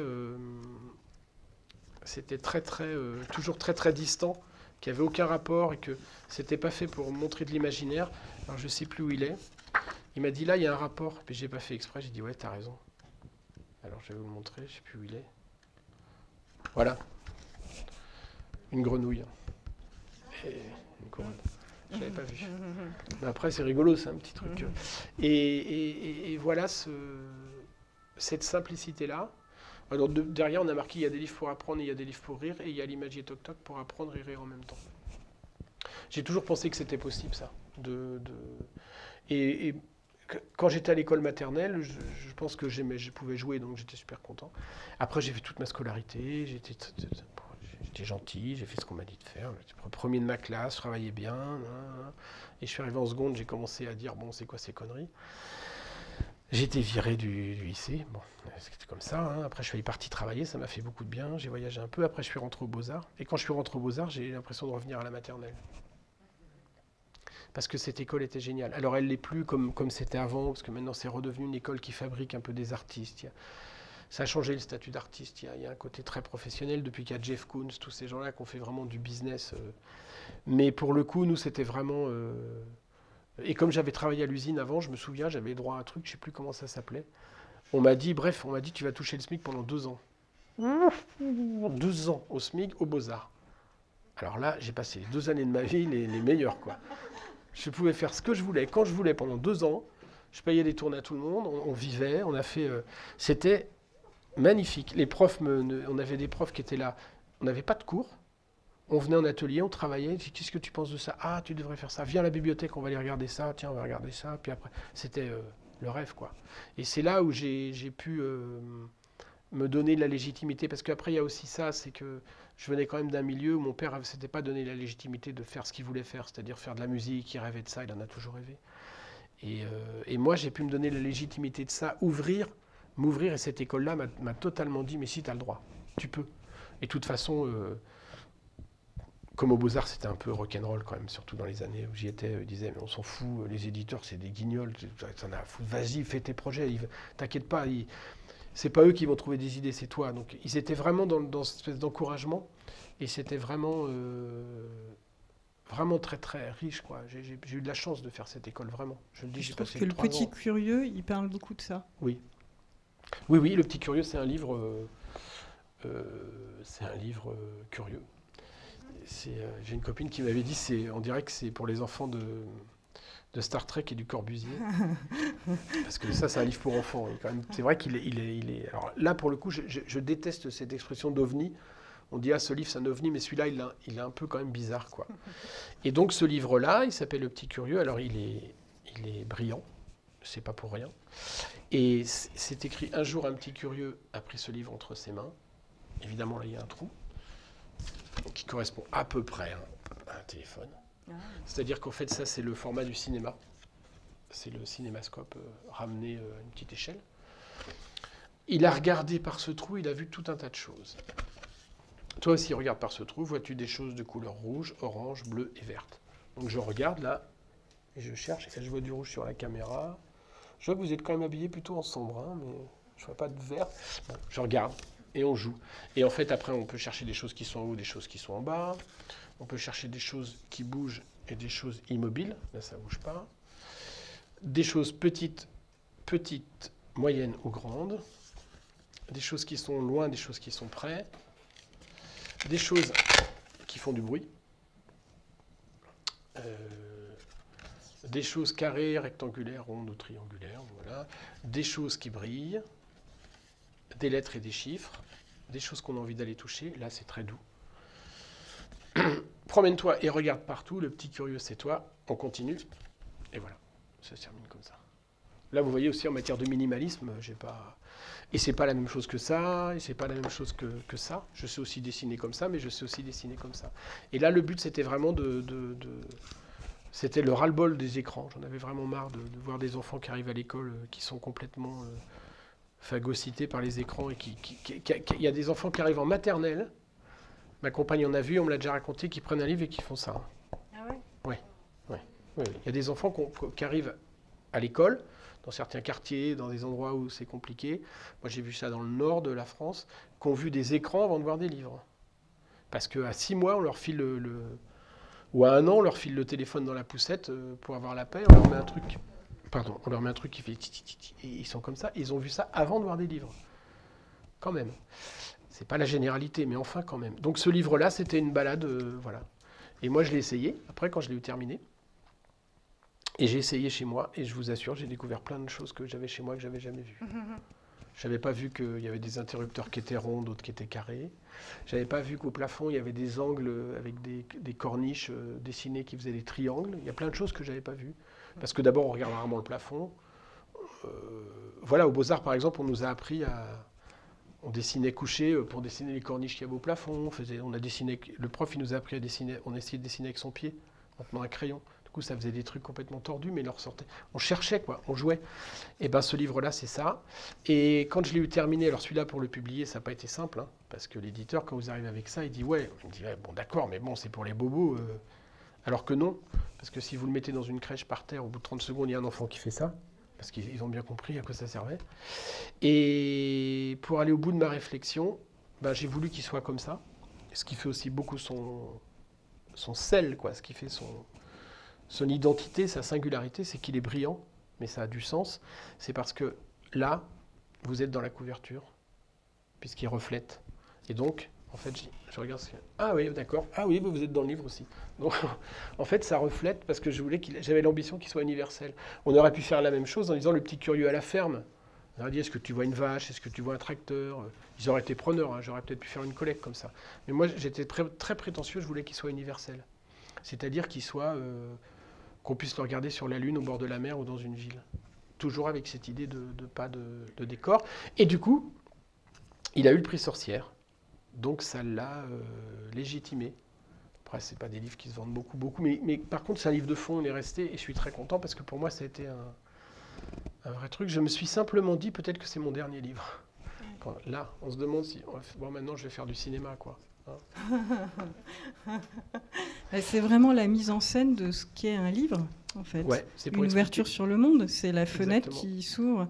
Et je trouve que c'est super bien mis en scène dans le sens où on va de l'intérieur à l'extérieur tout le temps. Oui. On lit ce qu'il y a dans le livre, on regarde ce qu'il y a dans le monde. Oui. Et quand même, le livre, c'est quand même la petite fenêtre sur le grand monde. C'est quand même, chaque livre est une petite main tendue pour mieux apprécier ou mieux appréhender le monde. Voilà. Et de mettre, par exemple, est-ce que tu vois des choses qui bougent? Ça, c'était quand on voit passer des voitures. Ou quand on est à la campagne, on voit les feuilles qui bougent. Et puis si on est dans un endroit où il n'y a rien qui bouge, on dit non, je vois rien qui bouge. Voilà. Mais t'as regardé, quoi. Et c'est une fois qu'on est dans un endroit, il y a des enfants qui l'ont fait dans une classe, c'était super. Ils avaient posé le livre sur un trépied, quoi. La maîtresse, elle l'avait fixé à leur hauteur. Et ils regardaient, et ils devaient faire toutes les pages. Ils s'étaient mis dans un endroit, je ne sais plus où c'était. Donc ils avaient dit tout ce qui était près, tout ce qui était loin. Mais à la fin, ils avaient regardé l'endroit, mais ils le connaissaient, quoi. Et on s'aperçoit qu'on n'a plus le temps de regarder. Moi j'aimerais bien passer. On passe des heures, on se dit allez, on va aller voyager au bout du monde, on va faire plein de trucs et tout ça. Des fois, on peut regarder juste une carte postale, un truc, une image dont on sort. Là, on regarde ce qu'il y a dans la rue. On peut regarder ça pendant des heures, on peut en faire un film. Et je pense que les enfants qui ont un univers un peu plus réduit que le nôtre, parce qu'il y a la maison, l'école, tout ça, ils ont besoin d'appréhender ça. Et alors ça, par exemple, pour parler de la création, il y a un truc qui était très intéressant, c'est que quand j'ai fait ce livre, j'ai commencé par une plaque que j'ai découpée, et j'avais pris du carton plume. C'est 2 plaques de carton avec de la mousse, là, qui est très léger, et j'avais découpé une fenêtre. La première, elle n'était même pas absolument au format du cinémascope, mais j'y suis vite venu. Et je me baladais chez moi. Je me baladais dans la rue, j'ai fait des essais, donc je regardais là-dedans. À un moment, j'avais une petite diapo. Ça vient au départ d'une petite diapo. C'est un prof des Beaux-Arts qui m'avait appris ça. Il m'avait filé une diapo qui avait plus de trucs. Il m'avait dit, avec ça, tu peux apprendre à cadrer. Oui, c'est exactement ce à quoi ça m'a fait penser. C'est pour ça que quand vous parliez des Beaux-Arts, je me suis dit, on va parler du Petit Curieux. Voilà. Parce que c'est le principe de la photo. Exactement. Moi, mes cours de photo, c'était ça au départ. On n'avait rien comme matos, on avait juste une feuille, on faisait un carré dedans et on cadrait. Voilà. Et le cadrage, c'est le début du cinéma, de la photo, de la peinture. Soustraire une image, exactement. Et donc je cherchais, mais il était blanc. Et en fait, ça ne marchait pas. Ah oui. Ça ne marchait pas parce que quand vous vous baladez avec une feuille blanche avec un trou, ça n'isole pas bien les choses. Et puis un jour, je me suis dit, bon, allez, j'étais à la maison, puis je cherchais, je dis, putain, mais pourquoi ça ne marche pas, c'est chiant. Et je me suis dit, bon, allez, hop, sans doute une inspiration, je prends mon vélo, je vais au cinéma. Quand on fait le métier que je fais, si on a envie d'aller au cinéma à 14h, on peut aller au cinéma à 14h. Ou à 15h, ou à 16h. Je prends mon vélo, je vais au cinéma, la salle s'éteint, l'écran s'allume, je me dis, t'es con. Donc j'ai vu un bon film et j'avais résolu mon problème. Et ça vient éclairer sur le fait que la création, c'est pas un truc dans lequel il faut s'arc-bouter. Il faut vivre, il faut jouer. Des fois, je vais au marché en vélo, avec mon panier sur mon vélo, et je rentre, mes problèmes sont réglés de création, parce que j'ai trouvé en vivant. Et donc, c'est vivant, la création. C'est pas un truc qui se convoque à n'importe quel moment, et on n'est pas créatif de 9h à midi. On l'est dans les agences de pub, mais pas pour ça. Donc, c'était une leçon aussi pour moi. Comme quoi, les livres qu'on fait nous apprennent beaucoup.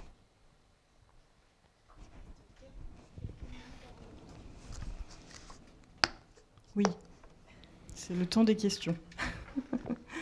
Alors, est-ce que quelqu'un aurait une question à poser? Ou quelqu'une, parce qu'il y a plus de quelqu'une que de quelqu'un. Oui. En tout cas, pour tout vous dire, en effet, on est jusqu'à 11h. Ou vous avez des questions ou pas ou... Ah oui, 11h42. Allez-y, hein. Même des trucs qui n'ont rien à voir, hein, si ça vous amuse. Est-ce que vous voulez d'autres lectures d'albums? Est-ce que vous voulez découvrir d'autres histoires? Je pourrais vous montrer quoi alors? Je pourrais vous montrer, je sais pas, qu'est-ce que j'ai envie de vous montrer? Jojo la Terreur? Jojo la Terreur, ouais, parce qu'après je vous expliquerai, ça va vous faire rire, ça fait toujours rire ça. Bon, il a vécu celui-là. Hein. Jojo la terreur. Alors, j'ai une particularité, c'est que quand je montre mes livres, je me donne le droit de ne pas lire le texte. Parce que j'ai envie de vous les raconter, parce qu'on est là et que j'ai pas forcément envie de lire le texte. Par contre, quand j'ai fait le texte, à la fin, je le relis toujours énormément de fois. Comme je fais des livres très courts, ben, je les relis en 1 minute. Et des fois, je les relis pendant toute une journée. Je fais autre chose, je reviens, je le relis, je le relis, je le relis, je le relis. Hop, au bout de 50 fois, j'ai dit, ah, il faut peut-être changer ce mot-là. J'essaye, je le relis, je le relis, je le relis. Je ne sais pas combien de fois je les ai lus quand ils se terminent. Mais... Donc le texte est prévu pour que ça fonctionne. Mais maintenant, moi, j'aime bien aussi, j'ai aucun souci avec ça. Quand vous racontez à des enfants, si vous voulez changer mes textes, vous avez le droit de faire ce que vous voulez, ils ne sont pas à moi, les livres. Vous pouvez jouer. Donc Jojo, il est comme ça, et il dit qu'il veut faire une blague à sa maman. Alors il commence par dire qu'il veut un nez bien droit. On lui dit, d'accord, Jojo la terreur. Voilà, il a un nez bien droit, comme une frite. Après, il dit il veut des grandes dents. D'accord, Jojo la terreur. Ça, c'est des dents de compète, hein, pour les petits. Après, il veut des griffes, donc on lui met des griffes. Et après, il dit super, formidable. Maintenant, je voudrais être tout noir. D'accord, Jojo la terreur. Et là, il devient tout noir. Et là, souvent, les petits font oh, un loup. Je vous promets que c'est vrai. Hein. Je n'avais pas vu que c'était un loup quand je l'ai fait l'histoire. Pour moi, c'était Jojo la terreur. C'était pas un loup. Mais il s'avère que c'est un loup. Et donc, il fait ouh pour faire peur à sa mère, qui est là. Et sa maman, elle a très très peur. Et elle fait oh, au secours, au secours. Elle fait tomber ses fleurs et elle disparaît. Et là, il dit maman, elle est partie. On voit bien qu'il n'emmène pas trop large quand même. Il est un peu. Limite, il a envie de pleurer, quoi. Il dit maman, elle est partie. Et là, il flippe même carrément. Il dit bon, alors, il dit vite, il faut que je redevienne comme avant. T'es sûr, je joue la terreur? Oui, oui, oui. Il redevient comme avant. Et dit ouf. Et maintenant, je vais aller retrouver ma maman. Il ramasse une petite fleur et il retrouve sa maman. Qui dit mais Joujou, où étais-tu passé? Viens dans mes bras, mon petit monstre chéri. Vous voyez que j'avais pas vu que c'était un loup. Sinon, j'aurais écrit mon petit loup chéri. Parce que ce que je voulais, c'était une fin à double niveau. Que l'adulte, venir conforter l'adulte, on savait très bien qu'elle est partie se cacher pour jouer avec Jojo, quoi. Mais que lui, il a flippé 5 minutes. Et quand je la raconte à des 3 ans, des fois, là, ça moufte pas. Hein. Il y en a qui sont... J'ai déjà entendu... je la raconte comme ça. Alors, je fais ça, tac, il fait... Ah, elle a peur et tout ça. Et puis, il y a une petite fille qui dit, il l'a pas mangé quand même. Il l'a pas mangé. Rassure-toi, je ne crois pas qu'il l'ait mangé. Mais c'est poser la question comme ça. Et puis après, voilà. Ouais, c'est une histoire très très simple, quoi. Mais je crois me souvenir que j'ai fait 9 versions avant d'arriver à cette histoire-là. Où il n'y a pas de décor. Hein, où il n'y a pas de... Après, on voit quand même... Quand on voit le niveau du dessin, on voit qu'il y a 5 ans d'études aux Beaux-Arts, quand même. Quand même... Pour arriver à cette simplicité-là, ça se fait pas comme ça, hein. C'est du boulot. Picasso a mis une vie quand même. Hein. Voilà. C'est une des phrases qui est écrite dans mon atelier, je ne leur dirai pas en espagnol, mais qui dit à 16 ans, je peignais comme Raphaël, il m'a fallu toute une vie pour apprendre à peindre comme un enfant. Quand j'ai fait ce livre-là, je l'ai donc fait, et ma compagne, quand je me rappelle, il était reçu, tout ça, il fait comme ça, et quand elle a vu ça, elle a fait un petit sourire. Je me suis dit, oh, bah, comme elle est maman, ça l'amuse et tout ça. Puis... Et après, c'était Noël. Donc j'arrive à la maison, j'ai 3 frères et sœurs, un frère qui est clown, une sœur qui est instite et une petite sœur qui est costumière du spectacle. Donc on a quand même tous suivi les rêves de mon papa. Et je leur offre, comme c'était Noël, je leur offre, je dis, ah, j'ai fait ça. Et il le regarde, alors il dit, ah, ma sœur me dit, tu dessines toujours aussi bien, on se chambre parce qu'on aime bien. Et arrive ça, elle fait, quand on arrive là, elle regarde, elle dit, mais c'est maman. Alors ma mère a dit, là quand même, elle a pas, mais ça lui ressemble vraiment. Et c'est pour ça que ma compagne, elle avait souri. C'est pour ça que ma compagne avait souri. Ma mère n'a pas les cheveux longs. Elle n'a pas de cornes, à ce que je sache. Par contre, elle fait souvent des bouquets de fleurs et ça lui ressemble. Elle a un gros menton comme ça, là, je sais pas. Mais il y a quelque chose de ça. Et vraiment, et mon frère, donc voilà. Et après, ça nous a permis de nous rappeler qu'avec mon frère, une fois, quand on était petit, il y avait ma grand-mère qui avait une peur bleue. On était dans un petit village en Vendée. Elle avait une peur bleue elle disait les romanichels. C'était des gens qui venaient vendre des paniers, qui arrivaient avec leur caravane. Ils étaient vraiment dans la mouise, les pauvres. C'était pas des forains, hein, ils n'avaient rien. Hein, on disait des Romanichels. Bon. Et donc, elle avait très très peur. Donc, elle ouvrait à peine sa porte. Non, partez! Et puis, elle fermait la porte comme ça. Elle en avait vraiment peur. On disait que c'était des voleurs, quoi. Dans le village, où il n'y avait pas... S'il y avait mon cousin qui était... mon cousin Jackie, qui avait été adopté par mon oncle, qui était le seul... on disait des gens de couleur. J'ai entendu l'instit de mon village dire cette phrase absolument totalement stupide, d'une profondeur insensée. Si vous arrivez à la résoudre, vous me le direz. Il est arrivé à l'école, mon cousin, il avait déjà 4 ans, je pense, quand il est arrivé. Il venait de l'île Maurice. Et il a dit, alors voilà, Jackie, il vient d'arriver. Il ne faut pas se moquer de lui.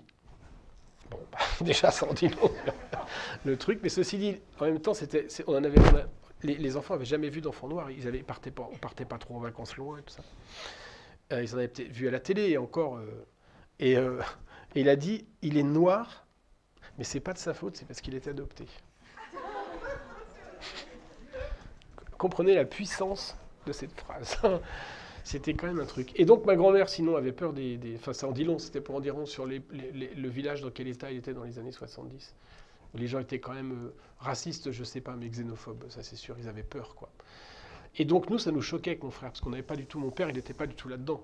Il n'avait pas peur d'eux. Il leur disait non, éventuellement on n'a pas d'argent, mais il n'avait pas peur. Il était dans un rapport d'homme à homme, il n'y avait pas de... Et puis c'est les femmes qui venaient vendre des paniers. Les hommes, ils devaient vendre autre chose, je ne sais pas.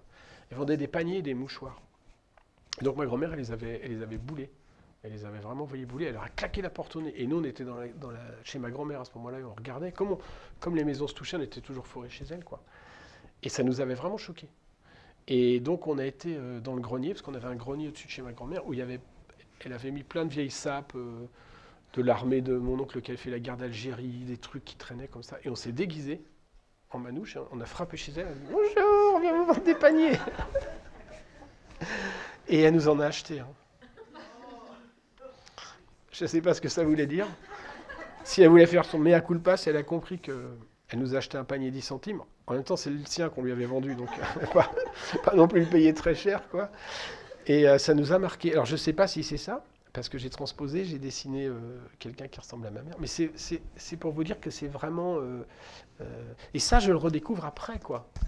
C'est parce que c'est ma sœur qui m'a dit la première, ça ressemble à maman, puis moi j'ai dit ah ouais, puis enfin, en discutant avec mon frère, je dis putain, mais tu te rappelles? Il me dit ah ouais, puis ça nous remonte, et ça revient, et on se dit que finalement, créer, inventer, c'est sans doute...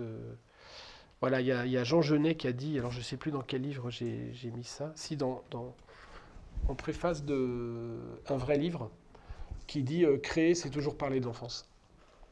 Créer, c'est toujours parler d'enfance. Et je crois que c'est vraiment ça. C'est vraiment... mais peut-être on peut terminer par cette histoire. Je ne sais pas quelle heure il est. En tout cas, dans Jojo la Terreur, je trouve qu'il y a le coup de l'arroseur arrosé qui est quand même ah aussi. un grand classique du comique qui est extraordinaire. Ouais. Et puis quand c'est la peur... Ben, c'est génial parce que tout est renversé. La peur, c'est plus la peur, ou la peur est attendrissante. Ou... Ouais, je le trouve super pour ça, Jojo la Terreur. Mais la maman, elle joue, puis en même temps... et puis il y a aussi le moment où on veut couper le cordon, et puis en fait, on n'est pas prêt. Il y a les petits gars qui jouent à ça, quand même, à essayer de faire les loups comme ça, les petits... Mais après, c'est ce qui est intéressant quand j'écris une histoire comme ça, c'est que j'en apprends des lecteurs, quoi, qui me disent des choses. Et les enfants me renvoient des choses. Et moi, ça me fait grandir et ça me donne envie de continuer. Là, j'ai pas souffert, moi, d'être dans mon atelier pendant tout le confinement. J'étais bien. J'ai pu travailler sur le temps long parce que comme je suis un vrai nomade, que j'arrête pas, je bouge partout. Dans les écoles, dans les classes. Je suis allé dans plein de pays depuis 20 ans, j'ai beaucoup voyagé. Parfois, je souffre de ne pas avoir le temps d'aboutir un projet, de le couper, de repartir, de revenir. Et pendant le Covid, je me suis rendu compte de ça. Donc, je vais maintenant... mener mon emploi du temps différemment pour pouvoir avoir des temps plus longs à l'atelier. Mais ce qui m'a fait le plus souffrir pendant le Covid, c'est de plus rencontrer les enfants, quoi. C'est de plus avoir ce retour, ces rires, ces questionnements, ce regard et cette espèce de... Je trouve que ce sont des gens honnêtes, les enfants. Ils sont honnêtes, ils sont entiers. Ils me disent c'est nul, c'est moche, tu dessines mal, des fois ça arrive. Mais c'est très bien. Parce que, et dès que je joue devant eux et que je ne triche pas et que je suis dans le jeu, eh ben, ils sont hyper généreux. Voilà. À ce livre-là, je vais vous montrer, ça rappelle un peu mon enfance. Quand on était gamin, il y avait, donc on vivait dans une ferme qui appartenait à mon grand-père. Mon père était resté vivre dans la ferme, il était à l'usine, mais la ferme avait plus d'activité, mais on avait quand même les vieilles machines agricoles, un peu de bazar comme ça, un poulailler, des lapins, enfin on était vraiment à la campagne, quoi. Et il y avait une petite butte, un petit vallon, c'était très vallonné, la Vendée c'est du bocage, hein, c'est très... Et puis tout en haut d'une petite butte qui était derrière chez nous, enfin nous on disait une petite montagne, parce que quand on était gamin, il y avait un grand sapin. Mais un sapin, je ne sais pas quel âge il avait, mais il faisait... il était très très haut, quoi. Vraiment. Même encore quand j'y vais, je le trouve grand, quoi. Et c'est pas parce que des fois, quand on est gamin, on a des souvenirs, puis après on revient, puis on dit ah, portail qui était gigantesque, il est haut comme ça. Ah. Mais là, le sapin est vraiment grand. Il y avait pas loin, il y avait un crucifix parce que ça, c'est les guerres de Vendée. Il y a eu des morts partout. Ils ont mis des crucifix partout. Il y en a à tous les coins de ferme, à tous les coins de rue. Et il y avait une croix avec un Christ. Et il y avait ce truc. Et ce sapin, c'était notre père. Mon frère allait. Mon frère est clown, mais il a fait le conservatoire. Et donc, il allait jouer, quand il rentrait de La Roche-sur-Yon, il était étudiant, il allait jouer de la clarinette en haut du sapin parce qu'il emmerdait personne. Et nous, on allait là-bas, on était là-bas, fumer nos premières clopes, tout ça. C'était vraiment un peu l'endroit. Et donc, voilà, je vais vous raconter cette histoire qui s'appelle Un vrai livre. Je vous dis ça parce que il y a un sapin là, avec un petit oiseau dedans, c'est pour ça. Je m'appelle Yom Tane, j'habite dans une petite cabane au nord de la forêt. Avant, au cœur de cette forêt, il y avait un grand sapin. Et dans ce grand sapin vivait un petit oiseau. Un matin, Stan le bûcheron est arrivé. Le petit oiseau a pris peur. Il s'est sauvé. Le grand sapin, lui, n'a pas pu se sauver. Stan le bûcheron en a profité pour le couper. Puis, il a chargé le grand sapin dans son camion et il s'en est allé. Il l'a déposé chez son ami Max Holz. Max Holz a mis le grand sapin dans une grosse machine. La grosse machine a découpé le sapin en morceaux de bois. Ensuite, Max Holz a transporté les morceaux de bois dans son camion. Jusque chez son cousin Gus Blatt. Gus Blatt a passé les morceaux de bois à la moulinette. La moulinette a transformé les morceaux de bois en feuilles de papier.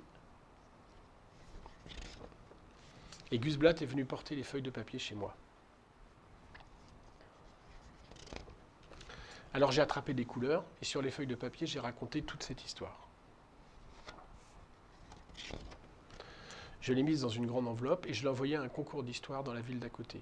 Le gagnant verra son histoire devenir un livre, disait-on. Puis je suis allé me promener au cœur de la forêt en rêvant qu'un jour cette histoire devienne un livre, un vrai livre. Et c'est devenu un vrai livre. Voilà. Donc en fait, ce livre-là, c'est moi. Hein. Je ne m'appelle pas Yom Tane, parce qu'il est signé Yom Tane, le livre. J'ai dû me battre pendant... Yom Tane. Yom, j'ai mis ça parce que d'abord j'aime beaucoup ce nom. Ça veut dire le jeune homme. Et Tane, c'est le sapin en allemand. Donc c'est le jeune homme au sapin. Je l'ai fait en allemand parce que c'était la langue qui sonnait le mieux pour... Donc ça, c'est moi qui habite dans ma maison. Et puis ça, c'est mon enfance, avec le petit oiseau qui est un peu le cœur de l'enfance. Et puis un jour, il y a un bûcheron qui arrive et qui me dit, bah, l'enfance, c'est terminé, quoi. Maintenant, il faut que tu deviennes grand. Et ce monde de grand, bah, c'est un monde très pragmatique, tu vois, où on coupe les sapins, on n'est plus des gamins, c'est fini les conneries. On les amène chez un autre gars. Alors, Max Holz, ça veut dire... bois. Donc il met le sapin, il le transforme, et là l'enfance elle le transforme en un truc très voilà, normé, pas drôle, enfin. Et puis donc après tac, ça fait ça, et puis voilà, on est vraiment dans le monde de l'industrie, puis ça fait ça, et puis après il l'amène dans un autre, et maintenant on passe carrément ça à la moulinette, donc là l'enfance elle est rendue très loin.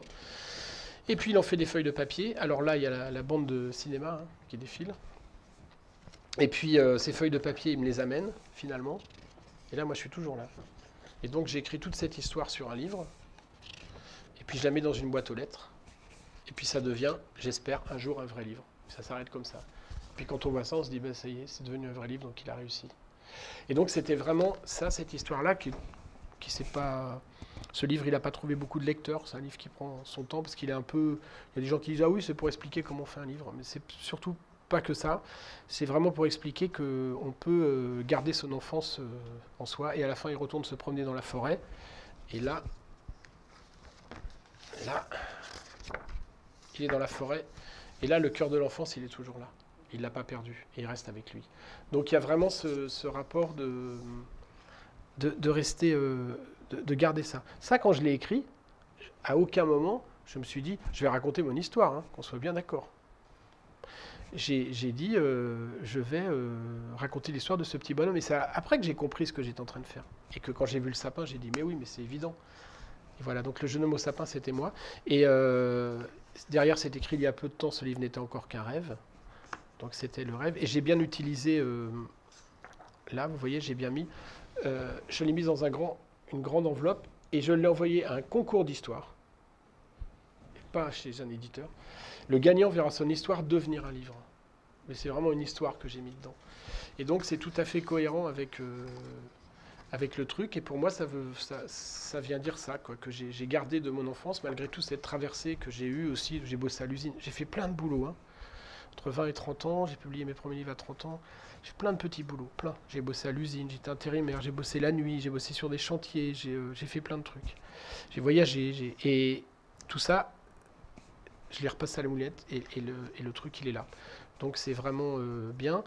Et Milan m'a dit, oui, mais on voudrait quand même bien que les gens sachent que c'est toi qui l'as fait, donc tu pourrais mettre Édouard Manceau, puis dire, je m'appelle Édouard Manceau, je vis dans une petite cabane. Je dis, bah, j'habite à Toulouse, dans le centre-ville. Et c'est là où c'est bien de revenir bête, quoi, et méchant. Parce qu'ils disent, oui, mais te dis, j'ai dit, bah non, mais je ne m'appelle pas Yom Tan, je m'appelle Édouard Manceau, je vis dans le centre-ville, à Toulouse, dans mon appart. Donc non, c'est faux, c'est mentir. Ah oui, d'accord. Alors, et donc je leur ai fait marquer, les éditions Milan remercient Édouard Manceau de leur avoir fait découvrir l'histoire de Yom Tan. D'abord parce que ça faisait plaisir qu'ils me remercient. Et puis après, j'aurais fait découvrir l'histoire de Yom Tan, du jeune homme au sapin. Et la boucle était bouclée. Et j'y tiens beaucoup à ce livre-là, mais il fait vraiment partie des livres où il y a des choses vraiment cachées. C'est très bien aussi qu'on ne sache pas, hein, le pourquoi, du comment et tout ça. Mais c'était voilà, je l'aime beaucoup, ce livre-là. C'était une superbe improvisation pour conclure cette présentation. Bah, merci beaucoup. Merci. Et merci.